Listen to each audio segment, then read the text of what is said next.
আজই ডাউনলোড করুন আর এনজয় করুন আপনার পছন্দের শো। উনি হয়তো আপনাকে ভয় পেয়ে এখন চুপও করে যেতে পারেন। সম্মান কি করবে? আমি শুধু আমার প্রাপ্য সম্মানটুকু আদায় করতে চাই। আশা করছি আপনি আমার চাওয়াটুকুকে মর্যাদা দেবেন। কথা দিলাম, আর্য সিংহ রায় তোমার সম্মানের মর্যাদা দেবে। এখানে কত গণ্যমান্য ব্যক্তি আপনি আছেন, আমি আছি, এর মধ্যে আবার সমস্যা করতে কে? আমি তপন। হ্যাঁ, কে তপন? তপন সাহা, এই ওয়ার্ডের কাউন্সিলর। কাউন্সিলর? তার মানে তো সমস্যা গুরুতর, তাই না? একজনকে লকআপেও পাঠিয়ে দিচ্ছিলেন? না ওসব মিটে গেছে স্যার, মিটে গেছে। কিন্তু সত্যি মিথ্যে পরিষ্কার হওয়াটা এখন খুব জরুরি। এইসব আবার কথা কেন? একটা খারাপ ঘটনা ঘটেছিল, সেসব আমাকে মনে রাখতে চান? কারণ মিথ্যের তকমা নিয়ে আমি এখান থেকে কোথাও যাব না। কারণ আমি জানি আমি কোনো অন্যায় করি, আর আমাকে কারোর বাঁচানোর প্রয়োজন নেই।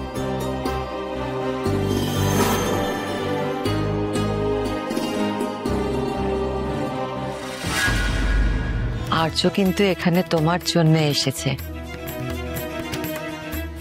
বারবার আমি বিপদে পড়েছি আর উনি আমাকে এসে বাঁচিয়েছেন। কিন্তু এখন উনি অসুস্থ, ওনার এখন রেস্টের প্রয়োজন। আমি এই দিকটা দেখে নিচ্ছি। সত্যিটা সামনে আসা খুব জরুরি, আর আমি নিজেকে নিজে ঠিক প্রমাণ করে ছাড়বো। আরে বাবা, ওই চ্যাপ্টার তো শেষ, ওই ব্যাপার নিয়ে আমরা তো কথা বলছি না। আর বলতে তো হবেই স্যার। আমি যে কোনো মিথ্যে কথা বলিনি সেটা তো আমাকে প্রমাণ করতে হবে। হ্যাঁ ঠিক আছে, কোথাও একটা ভুল বোঝাবুঝি হয়েছিল, সেটা এখন। ভুল বোঝাবুঝি? কিসের ভুল বোঝাবুঝি? হ্যাঁ, কিসের ভুল বোঝাবুঝি যার জন্য আপনি আমাকে লকআপে পর্যন্ত ঢোকানোর চেষ্টা করছিলেন? অপু, শুধু নিজের কথা ভাবিস না, আমাদের কথা বাদ দে। আর্য স্যারের কথাটা একবার ভাবতো।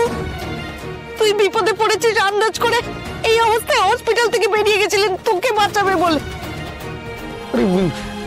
এ তো আচ্ছা ঠেটা মেয়ে তো। কি বললেন আপনি? আমি বলছিলাম যে এক্ষুনি যে কথাটা বললেন, একটু আগে যে কথাটা বললেন, কি বললেন? না কি বললেন? কি না বলছিলাম বলছি আপনারা অনেক মানেগুণী লোক, আপনারা আমার জন্য নিজেদের মধ্যে প্লিজ। না, আমি ওনার সঙ্গে কথা বলছি, প্লিজ তুমি এর মধ্যে ঢোকো না। কি বললেন কি আপনি? কিন্তু ঝামেলাটা যখন আমাকে নিয়ে হচ্ছে তখন এইটুকু বলার অধিকার তো আমার আছে। আমি তোমাকে ঢুকতে বারণ করছি, তুমি সরো, প্লিজ ঢুকো না। কেন আমি ঢুকবো না কেন? আর আমাকে যে সরে যেতে বলছেন আপনি, আপনারা দুজনেই ক্ষমতাবান মানুষ, নিজেদের মধ্যে লড়াই করবেন। উনি হয়তো আপনাকে ভয় পেয়ে এখন চুপও করে যেতে পারেন। সম্মান কি করবে? আমি শুধু আমার প্রাপ্য সম্মানটুকু আদায় করতে চাই।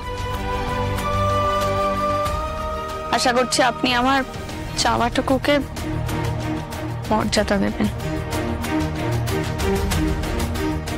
হ্যাঁ, আমি তোমার সম্মানের মর্যাদা দেব, কথা দিলাম। আর্য সিংহ রায় তোমার সম্মানের মর্যাদা দেবে।